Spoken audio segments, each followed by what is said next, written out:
સુરેન્દ્રનગરના શહેરમાં વઢવાણના નવા 80 ફૂટ રોડ ખાતે અષ્ટીનગર અને રણછોડનગરમાં વઢવાણ નગરપાલિકા દ્વારા કમ્યુનિટી હોલ બનાવવામાં આવ્યો છે, પરંતુ આ કમ્યુનિટી હોલનો સાર્વજનિક હેતુ માટે કોઈ જ ઉપયોગ થઈ રહ્યો નથી। લગભગ 700 થી 800 વાર જમીનમાં આ કમ્યુનિટી હોલ જમીન સંપાદન થઈ છે અને બાંધકામ પણ થયેલું છે, પરંતુ તેના મેન્ટેનન્સના અભાવે અત્યારે આ કેમ્પ તદ્દન બિસ્માર છે। ગંદકીનું સામ્રાજ્ય છે। લોકો પોતાની ગાડીઓ પાર્ક કરે છે અને દિવસ દરમિયાન પશુઓ બેસે છે। આ કેમ્પમાં જે બાંધકામ થયેલું છે તેમાં હાલ સંકલિત બાળક વિકાસ યોજના અંતર્ગત આંગણવાડી કાર્યકર છે। આજુબાજુમાં પારવાર ગંદકી છે અને ત્યાં નાના ભૂલકાઓ પૂર્વ પ્રાથમિક શિક્ષણ અને પૂરક આહાર મેળવી રહ્યા છે। બાંધકામ થઈ ગઈ એની વર્તમાન પરિસ્થિતિ શું છે એ બતાવવા માટેનો એક નાનકડો ઉપક્રમ છે। તો આપણે જોઈએ કે આ કોમ્યુનિટી હોલ અને એ કયા પ્રકારે નગરપાલિકા દ્વારા મેન્ટેન થઈ રહી છે અથવા તો એની પરિસ્થિતિ હાલ શું છે।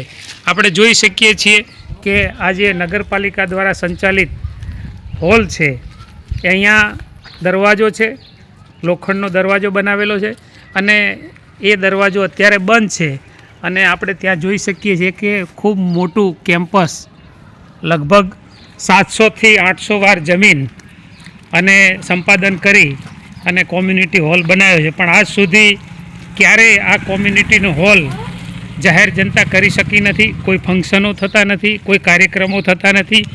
એની જે પરિસ્થિતિ છે એ બતાવવાનો આપને પ્રયત્ન કરીશ કે અહીંયા આપ જોઈ શકો છો કે આ ગાડીઓ બધાએ પાર્ક કરેલી છે અને જે કોમ્યુનિટી હોલ છે એની દુર્દશા આપણે આપણી નજરે જોઈ શકીએ છીએ કે અહીંયા પારાવાર ગંદકી છે, ભૂંડડાઓ પણ આરામથી ફરે છે।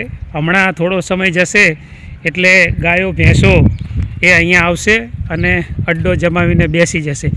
અહીંયા જે એક ભવન નિર્માણ થયું છે એ ભવન અત્યારે સંકલિત બાળ વિકાસ યોજના ક્રિષ્ના પાર્ક કમ્યુનિટી હોલ અને ત્યાં અત્યારે આંગણવાડી ચાલી રહી છે।